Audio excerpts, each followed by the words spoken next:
Jana ilikuwa ni siku ngumu kwa familia nzima ya Arsenali. Machozi yalitiririka, mioyo iliumia, na ndoto ya kuinua kombe kubwa zaidi la Ulaya ilionekana kuyeyuka mbele ya macho yao. Lakini wahenga walituambia, maji yakimwagika hayazoleki na kisima hakikauki kwa ndoo moja.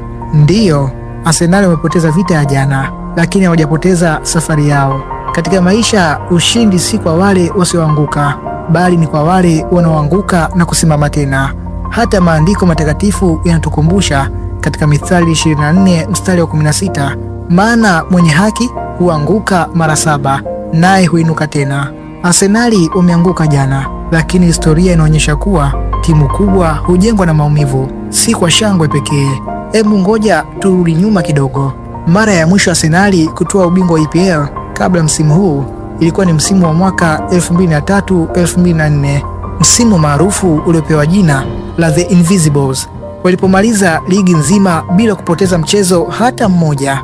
Baada ya hapo, mashabiki wa Arsenali mlisubiri kwa miaka 22 kuona kombe hilo likirudi tena ndani ya Emirates. Arsenali mlimaliza katika nafasi ya pili kwa misimu mitatu mfululizo: msimu wa mwaka 2022-23, msimu wa mwaka 2023-24, msimu wa mwaka 2024-25, tena mpaka wakawapa na utani wakasema, mnafanana na movie za Netflix, kila siku msimu ujao mtachukua. Lakini leo wanawaheshimu na kuwaita mabingwa wa EPL. Je, hiyo siyo ishara kwamba kuanguka si mwisho wa safari?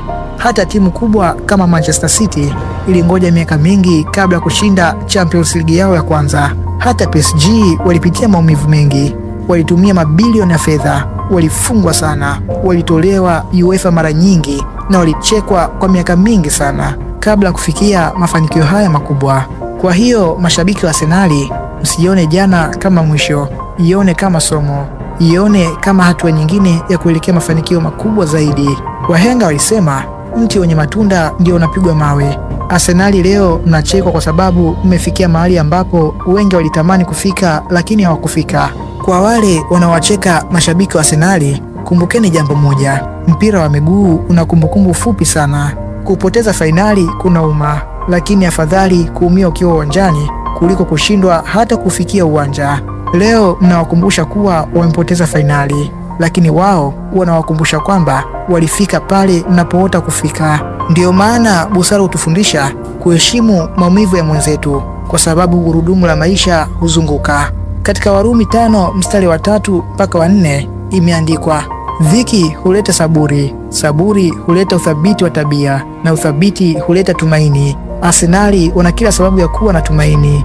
Wana kikosi kizuri, wana kocha mwenye maono, wana mashabiki waaminifu, wana historia kubwa, na zaidi ya yote wana ndoto ambayo haijafa.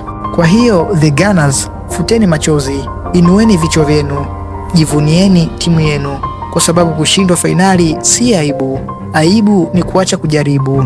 Arsenali hawajaacha kujipambania, safari bado inaendelea. Kombe linaweza kuchelewa, lakini ndoto haijafa, kwa sababu kama wahenga walivyosema, subira huvuta heri, na huenda siku moja machozi ya jana yakawa hadithi ya ushindi wa kesho.